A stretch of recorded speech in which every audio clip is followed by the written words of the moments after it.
आज की क्लास की शुरुआत थोड़ा सा हम शेर व शायरी के साथ शुरू करेंगे, थोड़ा सा एंजॉयमेंट के साथ करेंगे ताकि आपको पढ़ने में मन लगे। तो देखते हैं कि क्या है वो शेर व शायरी। अगर पसंद आएगा तो लाइक शेयर करके जाइएगा, मज़ा आएगा दोस्तों। कहना है, कहना तो बहुत कुछ चाहता हूँ तुमसे, मगर कह कहाँ पाता हूँ। सच तो है जीना है तेरे बगैर, मगर एक पल भी रह कहाँ पाता हूँ। कोशिश हर बार होती है तुम्हें भुलाने की, कोशिश हर बार होती है तुम्हें भुलाने की, पर एक पल भी कहाँ भुला पाता हूँ। देखना चाहता हूँ हर रात तुम्हारे सपने, देखना चाहता हूँ हर रात तुम्हारे सपने, पर खुद को सुला भी नहीं पाता हूँ। तू अगर देख पाती तो समझ जाती, तू अगर देख पाती तो समझ जाती, इस बेबसी को छुपा कहाँ पाता हूँ। छलक जाता है दर्द आँखों से कभी, छलक जाता है दर्द आँखों से कभी, पर मैं खामोश भी कहाँ रह पाता हूँ। पर मैं खामोश भी कहाँ रह पाता हूँ। लिए फिरता हूँ आँखों में समंदर, लिए फिरता हूँ आँखों में समंदर, मगर रो लूँ ऐसा भी कहाँ कर पाता हूँ। मुमकिन नहीं था जीना तेरे बगैर, मुमकिन नहीं था जीना तेरे बगैर, मगर मर भी कहाँ पाता हूँ। जीना चाहता हूँ तेरे बगैर, मगर भुला कहाँ पाता हूँ। दोस्तों, शेर व शायरी के साथ ये क्लास शुरू करने का मेरा एक ही पर्पज़ है, क्योंकि पढ़ने में बहुत ज़रूरी नहीं है। देखिए, क्लास को अच्छे से समझने के लिए उसमें मन लगना ज़रूरी है, और मन लगाने के लिए कुछ थोड़ा सा एंजॉयमेंट भी ज़रूरी है, और एंजॉयमेंट होगा तभी क्लास में मन लगेगा। तो इसलिए हमने ये शेर व शायरी का सेशन थोड़ा सा रखा है। अगर पसंद आया होगा तो लाइक शेयर कर दो। ऐसा नमस्कार, गुड मॉर्निंग, सत श्री अकाल, क्या हालचाल। सीधी बात नो बकवास में एक बार फिर से आप सभी का स्वागत है। आज की क्लास में हम आरआरबी ग्रुप डी में 2022 में आए हुए 29 अगस्त के सभी शिफ्ट में आए हुए मैथ के क्वेश्चंस को करेंगे। बहुत ही स्मूथली करेंगे, बहुत ही प्यार से क्वेश्चंस को सॉल्व करेंगे। आपने जो भी क्वेश्चन सॉल्व किए हैं ठीक है, अच्छा है, आप उसे बदल तो नहीं सकते, लेकिन जो क्वेश्चन आए थे उन्हें आप लोगों ने सही किया है या नहीं किया है, इस वीडियो को देखने के बाद उन चीज़ों को आप समझ सकते हैं, जान सकते हैं। और आगे वो प्रश्न आए तो कैसे सॉल्व किया जाएगा ये भी हमें देखना होगा। वैसे इस समय जो भी प्रश्न आ रहे हैं बहुत ही ईजी आ रहे हैं। अगर आप थोड़ा बहुत अच्छे से मैथ पढ़े हुए हैं तो कोई प्रॉब्लम नहीं है, आप अच्छे से उसे डील कर पाएंगे। वीडियो शुरू करने से पहले आज की वीडियो की शुरुआत थोड़ा सा शेर व शायरी के साथ करना चाहेंगे, थोड़ा सा एंजॉयमेंट के साथ करेंगे ताकि आपको पढ़ने में मन लगे। तो देखते हैं कि क्या है वो शेर व शायरी। अगर पसंद आएगा तो लाइक शेयर करके जाइएगा, मज़ा आएगा दोस्तों। कहना है, कहना तो बहुत कुछ चाहता हूँ तुमसे, मगर कह कहाँ पाता हूँ। सच तो है जीना है तेरे बगैर, मगर एक पल भी रह कहाँ पाता हूँ। कोशिश हर बार होती है तुम्हें भुलाने की, कोशिश हर बार होती है तुम्हें भुलाने की, पर एक पल भी कहाँ भुला पाता हूँ। देखना चाहता हूँ हर रात तुम्हारे सपने, देखना चाहता हूँ हर रात तुम्हारे सपने, पर खुद को सुला भी नहीं पाता हूँ। तू अगर देख पाती तो समझ जाती, तू अगर देख पाती तो समझ जाती, इस बेबसी को छुपा कहाँ पाता हूँ। छलक जाता है दर्द आँखों से कभी, छलक जाता है दर्द आँखों से कभी, पर मैं खामोश भी कहाँ रह पाता हूँ। पर मैं खामोश भी कहाँ रह पाता हूँ। लिए फिरता हूँ आँखों में समंदर, लिए फिरता हूँ आँखों में समंदर, मगर रो लूँ ऐसा भी कहाँ कर पाता हूँ। मुमकिन नहीं था जीना तेरे बगैर, मुमकिन नहीं था जीना तेरे बगैर, मगर मर भी कहाँ पाता हूँ। जीना चाहता हूँ तेरे बगैर, मगर भुला कहाँ पाता हूँ। दोस्तों, शेर व शायरी के साथ ये क्लास शुरू करने का मेरा एक ही पर्पज़ है, क्योंकि पढ़ने में बहुत ज़रूरी नहीं है। देखिए, क्लास को अच्छे से समझने के लिए उसमें मन लगना ज़रूरी है, और मन लगाने के लिए कुछ थोड़ा सा एंजॉयमेंट भी ज़रूरी है, और एंजॉयमेंट होगा तभी क्लास में मन लगेगा। तो इसलिए हमने ये शेर व शायरी का सेशन थोड़ा सा रखा है। अगर पसंद आया होगा तो लाइक शेयर कर दो। ऐसा नहीं है कि मेरे जीवन में ऐसा कोई गम है, पर थोड़ा अच्छा लगता है सुनना जानना, इसलिए मैंने आप लोगों के साथ शेयर किया। अगर आपको पसंद आया है तो आप अपने दोस्तों के साथ इसे शेयर कर सकते हैं। तो चलिए शुरू करते हैं आज की क्लास। और पहला क्वेश्चन हमने लिया है, यहाँ पर पहला क्वेश्चन कह रहा है कि किसी वृत्त का क्षेत्रफल 196 पाई है, तो वृत्त का परिमाप ज्ञात करें। 196 पाई वृत्त का क्षेत्रफल है। बहुत ही आसान सा क्वेश्चन होगा। दोस्तों मैंने पहले भी बताया है कि मुझे क्वेश्चन को बोर्ड पर लिखना पड़ता है, थोड़ा सा टाइम लगेगा, तो आप इसके लिए टेंशन ना लें, पर क्वेश्चन को अच्छे से समझना ज़रूरी है। यहाँ पर हमें दिया है वृत्त का क्षेत्रफल, है ना। क्षेत्रफल दिया है 196 पाई, ठीक है, इतना दिया है। तो वृत्त का क्षेत्रफल का इधर हम फार्मूला लिख देंगे, पाई आर स्क्वायर बराबर होगा 196 पाई हो जाएगा। पाई से पाई मर जाएगा तो आर स्क्वायर बराबर 196 आ जाएगा। आर बराबर निकालूं तो यहाँ पर ये अंडर ब्रैकेट 196 196 का जो वर्गमूल होता है वो होता है भैया 14 सेंटीमीटर, ठीक है, 14 आता है, लिख लिया। अब हमें क्या निकालना है, परिमाप। वृत्त का परिमाप का मतलब क्या होता है, जब हम वृत्त को बनाते हैं तो ये परिधि ही उसका क्या होता है, परिमाप होता है। तो हम यहाँ पर लिखेंगे वृत्त का परिमाप। परिमाप का मतलब हमने बताया, परिमाप क्या होता है, 2 पाई आर के बराबर होता है, हमने लिख लिया। 2 गुणे पाई का मान है 22/7 गुणे आर की वैल्यू है 14, 7 दूना 14 हो जाएगा। यहाँ देखो 22 दूना 44 दूना कितना हो जाएगा, 88, ठीक है। ये परिमाप है, इसलिए इतना सेंटीमीटर या मीटर जो भी है वो हम कर लेंगे, ठीक है। तो बहुत ही इजी क्वेश्चन है। अगर आप लोगों ने क्लास 10th 9th 8th में भी अगर पढ़ा होगा तो भी टेंशन नहीं लेना है, कर लेंगे, ठीक है। तो इस क्वेश्चन के साथ हम अब आगे बढ़ेंगे, ठीक है। अगला क्वेश्चन क्या है उसको हम देखेंगे। इससे पहले आप चाहें तो वीडियो को पॉज करके स्क्रीनशॉट ले सकते हैं, ठीक है। ये हमने कर लिया, ठीक। नेक्स्ट क्वेश्चन करेंगे। अगला प्रश्न हमारा कह रहा है 90। अगला प्रश्न है 90 किलोमीटर की दूरी को 45 किलोमीटर प्रति घंटे की चाल से तथा 150 किलोमीटर की दूरी को 50 किलोमीटर प्रति घंटे की चाल से तय किया जाता है, तो औसत चाल ज्ञात कीजिए। यानी एवरेज स्पीड निकालनी है, ठीक है। औसत चाल, भाई देखो औसत चाल बराबर क्या होता है, पहले ये समझ लो। औसत चाल, औसत चाल बराबर होता है कुल दूरी बटे कुल समय, है ना। कुल दूरी बटे कुल समय। कुल दूरी कितनी है, पहले 90 किलोमीटर की दूरी है, फिर 150 किलोमीटर की दूरी है, अपॉन में कुल समय चाहिए भैया। कुल समय कैसे निकलेगा, समय तो दिया नहीं है। हम जानते हैं फॉर्मूला होता है हमारे पास, समय बराबर होता है दूरी बटे चाल। तो पहली बार दूरी कितनी है 90 और बटे चाल कितनी थी तब 45, 45 दूना 90, ये 2 आ जाएगा, ठीक है, 2 आ जाएगा। फिर अगली बार समय अगर निकालेंगे, ठीक है, ये 2 आवर्स करना है क्योंकि किलोमीटर प्रति घंटे में दिया है। और समय अगली बार कितनी है 150 बटे चाल कितनी है 50, काट दिया, कितना आ गया 3 आवर, ठीक है। ये कर लेंगे, बहुत ही इजी तरीके से कर सकते हैं। फिर कुल समय हमारा यहाँ पर हो जाएगा भैया 2 + 3, कर लिया, बहुत ही आसान है। फिर देखो यहाँ पर ये देखिए 90 और 15 अगर ऐड करेंगे तो ये हो जाएगा हमारा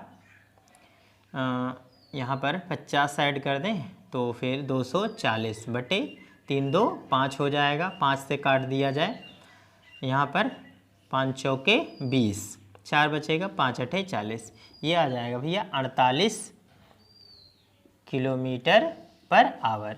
ये औसत चाल हो जाएगी। बहुत ही आसान सा प्रश्न था, आप लोगों ने भी शायद कर लिया होगा।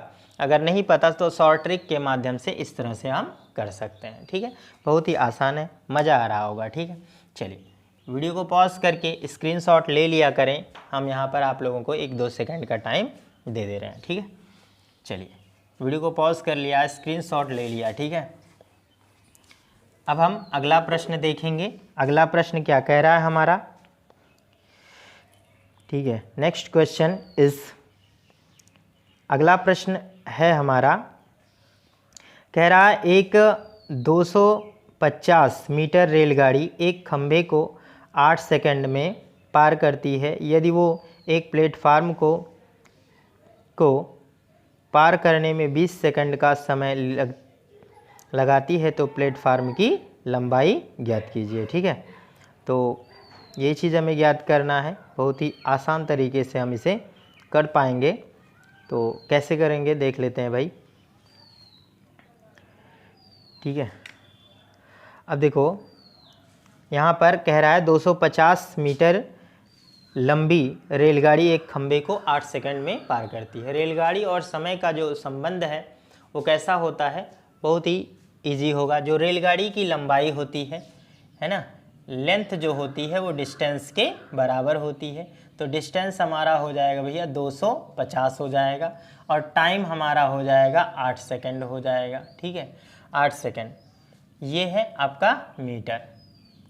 अब हम ये डिस्टेंस और ये पता चल गया तो हम स्पीड निकाल सकते हैं। क्या स्पीड कितनी हो जाएगी, स्पीड डिस्टेंस अपॉन टाइम होता है। डिस्टेंस हमारा कितना है भाई 250 बटे टाइम कितना है 8 सेकंड, तो ये आ जाएगा मीटर पर सेकंड हो जाएगा। फिर कह रहा है कि यदि एक प्लेटफार्म को पार करने में 20 सेकंड का समय लेती है तो प्लेटफार्म की लंबाई ज्ञात कीजिए। देखिए इस तरह से समझना है, जो ये ट्रेन है ये हमारी क्या है ट्रेन, ठीक, ट्रेन की लंबाई और प्लेटफार्म की लंबाई मान लेते हैं x। ठीक है, तो हम इसमें क्या करते हैं, जब प्लेटफार्म को पार करती है, देखिए खंभा पतला होता है तो वहाँ से इग्नोर कर दिया जाता है उस लंबाई को, लेकिन प्लेटफार्म लंबा होता है, ट्रेन भी लंबी होती है, तो दोनों का डिस्टेंस जोड़ लिया जाता है। ठीक है, ट्रेन कितना है 250 है और ये प्लेटफार्म x मीटर अगर हमने लंबा मान लिया। ठीक है, तो इस समय डिस्टेंस हमारा कितना हो जाएगा 250 प्लस कितना हो जाएगा x, और यहाँ पर टाइमिंग दी गई है हमारे पास, कितनी टाइमिंग है 20 सेकंड की, 20 सेकंड कर लेते हैं। ठीक है, तब स्पीड कितनी हो जाएगी भाई, स्पीड हो जाएगा डिस्टेंस अपॉन टाइम। तो डिस्टेंस है 250 प्लस x बटे टाइम कितना है भाई 20 सेकंड, ये रख देते हैं। तो स्पीड उतनी ही है, ये स्पीड है ये भी स्पीड है, तो दोनों स्पीड क्या हो जाएंगे बराबर हो जाएंगे। तो मैं कह सकता हूँ कि यहाँ पर हो जाएगा भैया 250 प्लस x बटे 20 और बराबर ये हो जाएगा इतना 250 बटे 8, इतना कर सकते हैं। अब आप देखो यहाँ से ये काट सकते हो। ठीक है, 4 दूना 8, 4 पंजे 20। ठीक है, अब अगर आप सोचो कि 250 से 250 भी कट जाएगा तो पॉसिबल नहीं है, क्योंकि यहाँ पर एडिशन है।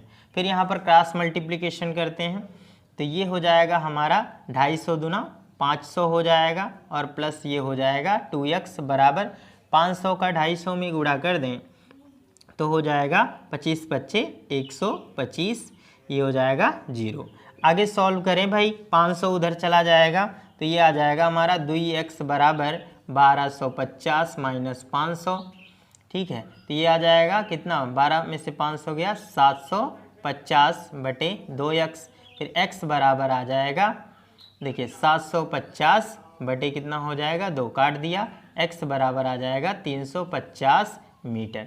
तो प्लेटफार्म की लंबाई कितनी है भाई 350 मीटर के बराबर। ठीक है, हमें कोई नोट्स तो बनाना नहीं है, हमें आंसर निकालने हैं, तो आंसर आपके निकल रहे हैं बहुत ही ईजिली, आसान तरीके से। वीडियो को पॉज करो, स्क्रीनशॉट लो, फिर अगला क्वेश्चन हम दिया है, ये भी रेलगाड़ी से ही संबंधित है। कह रहा है 180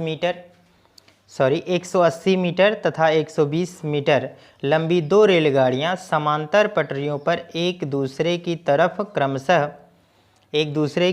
क्रमशः 65 किलोमीटर प्रति घंटा तथा 55 किलोमीटर प्रति घंटे की चाल से चल रही हैं, तो कितने सेकंड बाद एक दूसरे को पार कर लेंगी। ठीक है, तो एक की लंबाई कितनी है L1 बराबर 180 है, L2 बराबर है 120, ये मीटर में है। तो टोटल डिस्टेंस भैया कितना हो जाएगा? देखिए टोटल डिस्टेंस हमने बताया है, लंबाई को ही हम डिस्टेंस मानते हैं।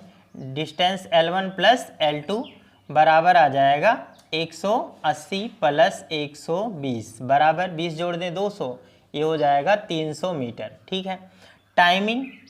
टाइमिंग तो हमें निकालनी है और यहाँ पर इस स्पीड दी रखी है। ठीक है, स्पीड की बात करें, स्पीड S1 प्लस S2 करेंगे। देखिए स्पीड को देखिए कह रहा है एक दूसरे के विपरीत जा रहा है ना। अगर ट्रेनें एक दूसरे के विपरीत आ रही हैं, एक ट्रेन इधर से जा रही है, इधर से जा रही है, ठीक है, तो दोनों आपस में मिल रही हैं तो हम क्या करेंगे? प्लस करेंगे। अगर ये ट्रेन भी इधर जा रही हो और अगर ये ट्रेन भी इधर जा रही हो तो ऐसे कंडीशन में हम क्या करते हैं? माइनस लगा देते हैं। ठीक है, तो चूंकि विपरीत आ रहे हैं इसलिए हमने प्लस लगाया और यहाँ पर हमको दे रहा है कितना? 65 और 55, तो यहाँ पर लगा देंगे 65 और प्लस 55, तो 5 5 10 हो जाएगा, 6 5 11 1 12, ये हो जाएगा हमारा 120। ठीक है, अच्छा ये हो गया हमारा 120। ठीक, ये है हमारा किलोमीटर पर आवर है, लेकिन हम इसे बदलेंगे मीटर पर सेकंड में क्योंकि यहाँ पर मीटर है, तो ये हो जाएगा 120 गुणे, आप जानते हैं मीटर पर सेकंड में बदलने के लिए इतने का 5/18 का गुणा कर देंगे तो 6 दूना हो जाएगा 12 और यहाँ पर 6 त्रिक 18 होगा, सॉरी, और 6 त्रिक 18 हो गया, 6 दूना 12 20 हो गया। ठीक है, 3 से अब कटेगा नहीं तो ये हम कह सकते हैं 20 पंजे 100, 100 बटे हो जाएगा 3। ये हो गए हमारी स्पीड। ठीक है, हमें टाइमिंग निकालनी है। टाइम बराबर होता है डिस्टेंस बटे स्पीड, तो टोटल डिस्टेंस हमारा कितना है? 300 और बटे स्पीड कितनी है भाई? 100 बटे 3 है तो 3 ऊपर चला जाएगा, 100 तियाँ 300 बराबर हो जाएगा 3 त्रिक 9 सेकंड, यानी 9 सेकंड में एक दूसरे को पार कर लेंगे। अगर हम यही बात ये कर लेते कि अगर एक दूसरे के, सपोज इसी पर हम लोग और भी क्वेश्चन कर लेंगे कि अगर वो एक ही दिशा में जा रहे होते तब स्पीड कितनी हो जाती? डिस्टेंस उतना ही रहेगा पर स्पीड जो होगी वो कितनी हो जाएगी यहाँ पर? तब हम घटा लेते, 65 माइनस 55 कर लेते, 65 में से 55 जाता 10 किलोमीटर पर आवर होता और 10 किलोमीटर पर आवर को हम बदल सकते थे, 10 यहाँ आ जाता 5/18, 2 9 18, 2 5 10, 5 5 25, 25 बटा आ जाता 9। ठीक है, अब आप देखो कितना कर लेते तब टाइमिंग बराबर कितनी हो जाती? डिस्टेंस बटा स्पीड, तो डिस्टेंस हमारा तो उतना ही रहता 300 और बटे यहाँ आ जाता 25। ठीक है, 25 गुणे 9 हो जाता, तब 25 से कम 25, यहाँ भी 25 से कम 25 होता, 5 25 दूना 50, 12 आ जाता, 12 9 108। ठीक है, 108 सेकंड में तब एक दूसरे को पार करते अगर वो एक ही दिशा में चल रहे होते। ठीक है, तो इस तरह से एक ही प्रश्न में आप लोगों को 2 तरीका बता दिया गया है। ठीक है, वीडियो को पॉज करके स्क्रीनशॉट ले सकते हैं। हमारा नेक्स्ट क्वेश्चन दिया है, एक बेलन की त्रिज्या 7 सेंटीमीटर तथा ऊंचाई 8 सेंटीमीटर है, तो वक्र पृष्ठ का क्षेत्रफल ज्ञात कीजिए। ठीक है, तो रेडियस हमको दे दिया है 7 सेंटीमीटर और हाइट दे दिया है भाई कितना? 8 सेंटीमीटर। तो बेलन का वक्र पृष्ठ ये क्षेत्रफल निकालना है, तो कैसे निकालेंगे? यहाँ पर कह रहा है तो वक्र पृष्ठ का क्षेत्रफल है ना, यहाँ पर लिखेंगे वक्र पृष्ठ, बेलन का वक्र पृष्ठ बराबर होता है भैया 2πr/h, तो हम लिख सकते हैं 2 गुणे 22/7 गुणे r की वैल्यू कितनी है? 7 और गुणे h की वैल्यू है 8, 7 से 7 कट जाएगा तो यहाँ आप देखिए 22 दूना हो गया 44 गुणे 8, 8 चौके 32 के 2, फिर 8 चौके 32, 32 3 35। ठीक है, 352 सेंटीमीटर स्क्वायर आ जाएगा, बहुत ही आसानी से सॉल्व कर पाएंगे। ठीक है, इसके बाद हम एक क्वेश्चन देखते हैं, CI से आया हुआ है। CI का मतलब होता है कंपाउंड इंटरेस्ट, तो इसमें कैसे करना है हमको यहाँ पर दे रखा है भाई प्रिंसिपल अमाउंट दे रखा है 15,000। ठीक है, कोई शॉर्ट ट्रिक की ज़रूरत नहीं है, यहाँ पर हमको रेट दे दिया है कितना 10% का, और टाइमिंग n जिसको हम कहते हैं टाइमिंग n बराबर दे दिया है 3 ईयर्स दे दिया है, ठीक है 3 ईयर्स दे दिया है। तो हमें CI का फॉर्मूला पता होना चाहिए, ठीक है P under bracket 1 + R/100 power n-1। देखो शॉर्ट ट्रिक के माध्यम से भी कर सकते हैं, कोई प्रॉब्लम नहीं है, पर ऐसे भी हम सॉल्व कर सकते हैं। देखो 15,000 यहाँ पर लिख देंगे, फॉर्मूला याद रहना चाहिए आपको। 1 प्लस यहाँ पर आ जाएगा 10/100 पावर n की वैल्यू कितनी है 3 - 1 यहाँ पर आ जाएगा। अब आप देखो ये हो जाएगा भैया 15,000, और यहाँ पर देखो 10 से काट दिए, यहाँ पर आ गया 10 एक कैम 10 और 1 यहाँ पर भी रहेगा 11 के पावर 3 होगा तो 1331 आ जाएगा। 10 के पावर कितना आ जाएगा 1000 - 1, इतना कर सकते हैं। इसके बाद देखो ये आ जाएगा भाई 15,000 और गुणे, देखो 1000 का गुणा यहाँ हो जाएगा तो 1331 में से 1000 घट गया तो कितना आ जाएगा 331 बटे कितना हो जाएगा भाई 1000, 3 0 से 3 0 कट गया, 15 से इसमें हम क्या करें मल्टीप्लाई कर दें, 15 × 15 के 5, 15 × 45, 1 46 के 6 हासिल 4, 15 × 45, 4 कितना हो जाएगा 49, इतना रुपया CI हो जाएगा। कंपाउंड इंटरेस्ट बहुत ही इजीली तरीके से सॉल्व कर पाएंगे आप, ठीक है। तो इस तरह से हम इसे सॉल्व कर सकते हैं। फिर से ज्योमेट्री के लिए है, ठीक है, फार्मूला केवल बताना है छिन्नक का आयतन का फार्मूला, ठीक है। छिन्नक क्या होता है, जैसे बाल्टी होती है ना, इस तरह से बाल्टी या टब, इसके आयतन का फार्मूला निकालना है, ठीक है। तो देखो ये स्मॉल r हो जाएगा, यहाँ पर कैपिटल R, ये बड़ा वाला वृत्त है, ये हमारी हाइट है। इसके आयतन का फार्मूला यानी वैल्यूम कितना होगा, वैल्यूम बराबर होता है 1/3 पाई r³ × h होता है। अगर सिर्फ शंकु होता, क्योंकि शंकु ऐसे पूरा होता है ना, तो ये चीज़ है नहीं, इसलिए अब हम अंडर ब्रैकेट करेंगे कैपिटल R का स्क्वायर प्लस स्मॉल r का स्क्वायर प्लस क्या होता है स्मॉल r × r, ठीक है, यानी कैपिटल R × स्मॉल r। आप 1 2 भी कर सकते हैं, R1 R2, और बाहर हमारा हो जाएगा h का हम क्या करेंगे मल्टीप्लाई कर देंगे। तो इस तरह से इस क्वेश्चन को कर सकते हैं, कुछ नहीं करना, वॉल्यूम का फार्मूला ये तो आपको याद ही करना है, याद नहीं रहेगा तो आप इसे नहीं कर पाएंगे, ठीक है। फिर अगला प्रश्न दे रहा है इस तरह से,